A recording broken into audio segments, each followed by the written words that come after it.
Hello बच्चों, आज हम 8th क्लास की 4th poem the last bargain करेंगे। लास्ट बार्गिन का मीनिंग होता है अंतिम सौदेबाजी। तो कविता पढ़ने से पहले हम जानेंगे कि सौदेबाजी का अर्थ क्या होता है, और यहाँ पर कवि अपने आप को किराए पर देने के लिए तैयार होता है, और फिर हम देखेंगे कि कवि अंत में किसके साथ किराए पर जाने के लिए तैयार होता है। तो पहले जानते हैं बार्गेनिंग का meaning. A bargain is an agreement in which both parties promise to do something for each other. each other means एक दूसरे के लिए।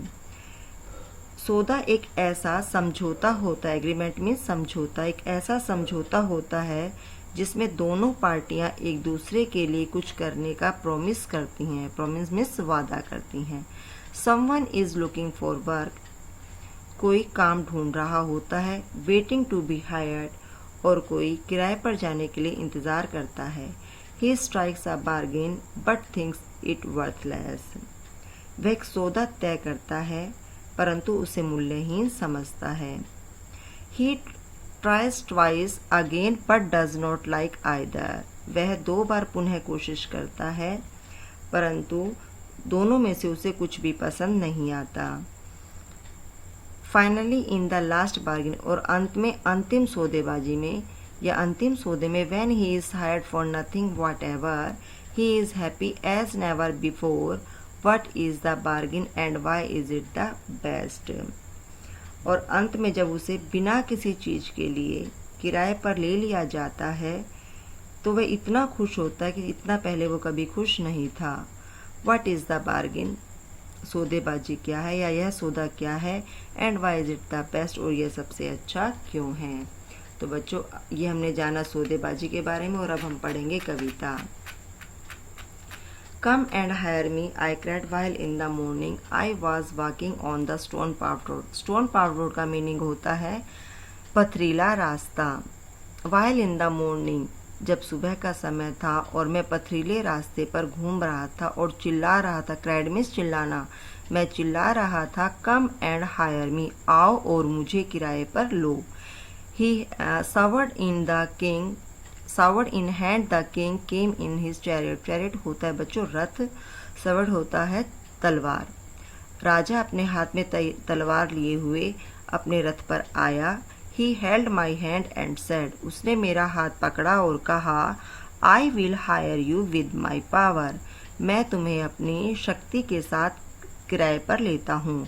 But his power counted for not होता शून्य, परंतु उसकी पावर जो थी, वो शक्ति जो थी, वो शून्य थी। And he went away in his chariot, और वो अपने रथ पर वापस चला गया। In the heat of the midday, the houses stood with shut doors, जब दोपहर, मिड डे मीन्स दोपहर का समय था और गर्मी बहुत ज़्यादा थी। The house stood with shut doors, सभी घरों के दरवाजे बंद थे। आई वंडर्ड अलोंग द क्रोकोड लेन, क्रोकोड लेन होता टेढ़ी गलियाँ, और मैं टेढ़ी गलियों में अकेला भटक रहा था। An old man came out with his bag of gold, एक बूढ़ा आदमी अपना धन का थैला लिए हुए, अपने गोल्ड में सोना या धन का थैला लिए हुए बाहर आया। ही पंडर्ड एंड सेट, पंडित होता विचार करना, उसने विचार किया और फिर कहा, I will hire you with my money, मैं तुम्हें अपने धन के साथ किराए पर लेता हूँ। He weighed his coins one by one, उसने अपने सिक्कों का एक एक करके वजन किया। बट आई टर्न अवे, परंतु मैंने उसे लौटा दिया। इट मीन्स कि मैं उसके साथ किराए पर नहीं गया। इट वॉज इवनिंग, शाम का समय था। The garden heads was all flower, बगीचे की बाड़ जो है फूलों से लद गई। The fair made came out and said, एक सुंदर महिला जो है बाहर आई और उसने कहा, I will hire you with a smile, मैं तुम्हें एक मुस्कुराहट के साथ किराए पर लेती हूँ। Her smile पेल्ड and melted into tears, पेल्ड होता है पीली पड़ना या मंद पड़ जाना। उसकी मुस्कुराहट पीली पड़ गई और आंसुओं में बह गई या आंसुओं से पिघल गई। And she went back along into the dark, और वो अंधेरे में वापस चली गई। The sun glistened on the sand and the sea waves broke waywardly, waywardly होता है हटीलेपन के साथ। सूर्य जो है वो सैंड मीन्स मिट्टी, वो रेत पर या मिट्टी पर चमक रहा था, और जो समुद्र की जो लहरें थी वो हटीलेपन से जो है ऊपर उठ रही थी। A child set playing with the shells, एक बच्चा बैठा हुआ सीपियों के साथ खेल रहा था। सीपियाँ क्या होती हैं बच्चों? जो समुद्र के साथ जो बह करके शेल्स आती हैं उन्हें सीपियाँ कहते हैं। He raised his hand and seemed to know me and said, उसने अपना सिर ऊपर, रेजमेंट उठाना, उसने अपना सिर ऊपर उठाया और ऐसे लगता था जैसे वो मुझे जानता हो। एंड सेड, और कहा, I hire you with nothing, मैं तुम्हें बिना कुछ दिए किराए पर लेता हूँ। From hence forward that bargain stuck in the child in child's play made me a free man. Free man होता है आज़ाद होना या चिंता मुक्त होना। और उसके बाद से बच्चे के खेल में तय हुए इस सौदे ने मुझे चिंता मुक्त इंसान बना दिया। बच्चों ये पोएम रविंद्रनाथ टैगोर ने लिखी थी, यानी कि इसके जो पोएट है वो है रविंद्रनाथ टैगोर।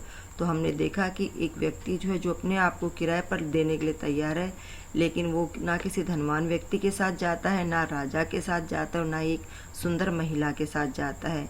वो एक बच्चे के साथ बिना किसी मूल्य के रहने को तैयार हो जाता है उसके साथ, और वहाँ पर वो अपने आप को बहुत एक आज़ाद इंसान समझता है। तो आई होप आप सभी को ये पोएम अच्छे से समझ में आ गई होगी। Thank you.